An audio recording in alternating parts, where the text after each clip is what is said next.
There's a woman in Texas, actually pretty close to where I'm at right now. She had a property, and that property was broken into. You had people who came inside, squatters. They forged documents, and they presented the documents when police were called because the owner called the cops, hey, someone's on my property. And the cops did nothing. They said it was a civil issue. They said, look, it may be your property, but this looks like a civil issue. We're not going to be involved. And the cops left. Now, you have this owner, okay, she's an Asian woman, just FYI, and she's worked hard. She's made sure that she was able to buy a property and she wants to rent it out. So we have a double whammy here because we actually have criminal charges, okay? It's not just a civil issue. The civil issue would be someone else is taking place of your property and you can't rent out that property. That's a civil issue. The fact that they've come inside your property, they've trespassed, they've now taken a hold of the property, that's grand theft. I mean, you have a right by the Constitution to defend your property, to own your property, private property, outright and use whatever methods to defend it.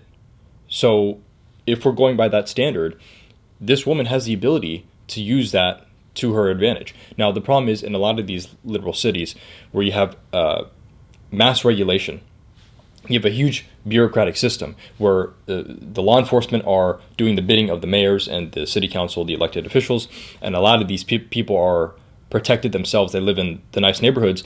They don't really have any fear for their property, any fear for their lives. But when it comes to the inner city, the urban areas of the city, the law enforcement don't really do anything because of the leadership at the top. The leadership at the top doesn't really care about the rest of the people. They consider them plebs. They consider them, who cares, collateral. It's just, a random person.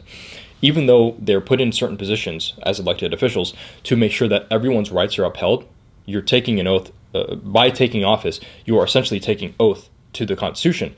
That is the supreme law of the land. If you're not enforcing that on a local level, you're doing a disservice to everyone in your community. Now, it's not going to make any kind of difference unless the people who are elected, the people who control the PDs, the law enforcement, they actually get personally affected. So when people come to their property and take their property or infringe on their rights or threaten them in some kind of capacity, that's when they'll most likely wake up and actually do something. And we've actually seen a lot of these incidents, especially during 2020, during the BLM protests. Once those protests started coming towards the mayor's house in a different part of the city, that's when law enforcement started to push back. But when it's to any other private citizen, nothing is done.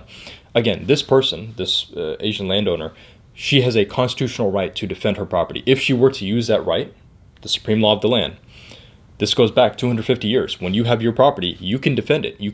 You're allowed to prevent anyone else from taking your property. Car, house, doesn't really matter what it is. You have to use, you're obligated to use reasonable force, okay? So if someone is pushing you, you can do reasonable force back, equal force. You can't go above and beyond that. But if someone is taking your property, someone is taking your house, that's a huge detriment to your private property rights. And if this lady, let's make a grand gesture here, if this lady, or really a gamble, a bet, if this lady were to constitutionally defend her right to her property and kick these squatters out, I guarantee you, in this liberal city, the cops would arrest the landowner. And that's such a sick and distorted, twisted, perverse of events. That's not how it's supposed to go, where the criminals are prized and the people who are law-abiding citizens, these people are reprimanded just for protecting their property. This is look, most people in America, they're just trying to work. They're just trying to keep their head above water. And then you have some people who are overachievers, and they'll amass amounts of wealth. They'll amass wealth. They'll invest it in certain areas, and it's actually productive towards the community. It's not just them hoarding wealth, but they're investing their money. They'll get some real estate. They'll want to rent it out. So now they're giving someone a place to sleep, a home, right, for a family of 3 or 4, whatever it is. And you're taking away that person's ability to make income, the owner, and you're also taking away it's not just this one person. You're watering down rights for everyone else, whether it's in the city, the state, or federally. We saw this with the eviction moratorium with Joe Biden. 2 executive orders. The first executive order, hey, for the next year, renters don't have to pay rent to landowners, and landowners, you cannot evict them. You cannot kick them out. Okay, unconstitutional.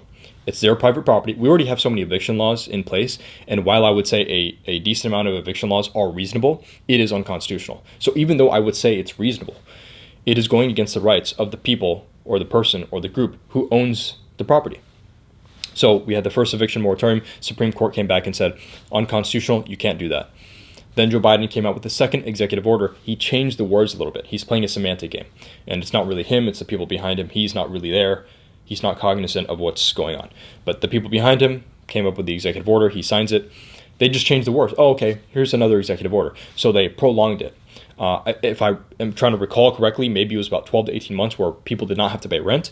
And of course, you're going to have goodwill of people, not everyone, but a decent amount, where if you're a landowner and you know you really can't get any renters during the period of the time of the pandemic, and you want to have a good relationship with the people who have been renting from you for, let's say, years in many cases, you're going to give them a little break. You're going to say, okay, take a few months off, or maybe just pay me half, right? That's voluntary.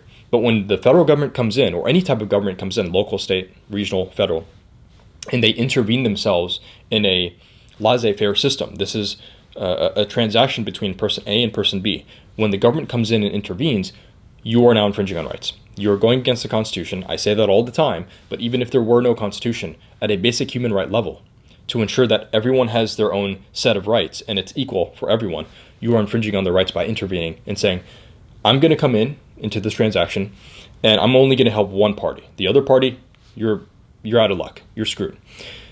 That's not how we operate here in America. We are not an autocratic system. We are not an authoritarian, tyrannical system. If you want to have that, go to any other country in the world.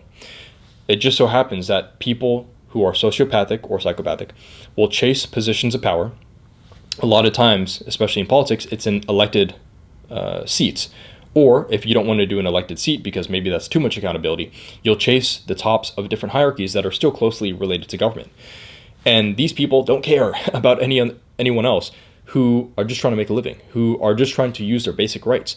And they will actually exploit people who don't know their rights. You'll even have officers who pull people over and exploit them. And these officers will lie. So even though you can't lie because they're going to, well, you could lie, but they're going to use it in court.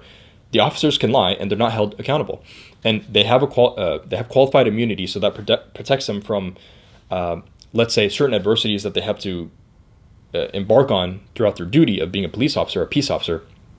But that qualified immunity, if people don't already know this, they lose qualified immunity once they infringe on your civil liberties. A lot of people don't know that. But even in court, it's still not upheld that this person loses qualified immunity because they breached on someone's civil liberty. So if you stop someone, if there's a cop and they pull someone over, a traffic stop, because that person flicked off the cop or cussed at the cop, you lose your qualified immunity. There's no exceptions. You've infringed on their private, on their Bill of Rights. If you unlawfully search someone's car, you've now infringed on their rights. So it's not just a civil matter that the city can be sued, but now a criminal matter. This officer, this peace officer, will be held accountable for infringing on your rights. Now, this peace officer needs to understand that from an empathetical point of view, this peace officer has individual rights himself. And so if he wants to have his own rights, he can't infringe on other people's rights, even if you're in the line of duty, even if you're a peace officer on duty and you're trying to catch bad guys, you're trying to stop crime, whatever it is. Now, there's a lot of good cops, and I'm kind of going on a tangent here, but when you have law enforcement that is not upholding certain constitutional rights, they're your constitutional rights, like a bunch of cops came over, they said it was a civil issue, they're not going to kick these squatters out. These officers and everyone involved up the chain of command. Now, typically, it's people at the top who need to be held more responsible, but you're going to have people at the bottom who are doing the bidding of the people at the top. Everyone should still be held accountable, but at different degrees, because if you're all the way at the bottom, you're kind of pushed into groupthink, or you're kind of forced in a way because this is your job, and if you don't comply with the orders from the top down, well, you won't have a job and your family is depending on you and you have kids. So there's some nuance there, but you're still committing treason. If you're not upholding someone's private property rights, no matter where you are in that chain of command, you're committing treason. And there's different degrees of that, but especially the people at the top. It always starts with the people at the top. When you have poor leadership and you have people who don't really care about collateral, people who don't value the Constitution, they don't value individual rights, they don't care about property rights. They don't care if they need to come in and say, oh, yeah, we're just going to stop you from going to work, stop your business. We saw this, again, I'm using the same period of time during the pandemic. People, even here in Texas, where generally we would think there's more of a Republican point of view here, so pro-business, salons were shut down and people had to make a living, not just the owner of the salon. I'm thinking of someone in particular, the owner of the salon, but people who they've hired, they also have families, they also have to feed their kids, they also have to make a living. So this person needed to keep the salon open. And eventually they were fined a bunch and then taken to jail and held in contempt of court because the judge didn't like their attitude.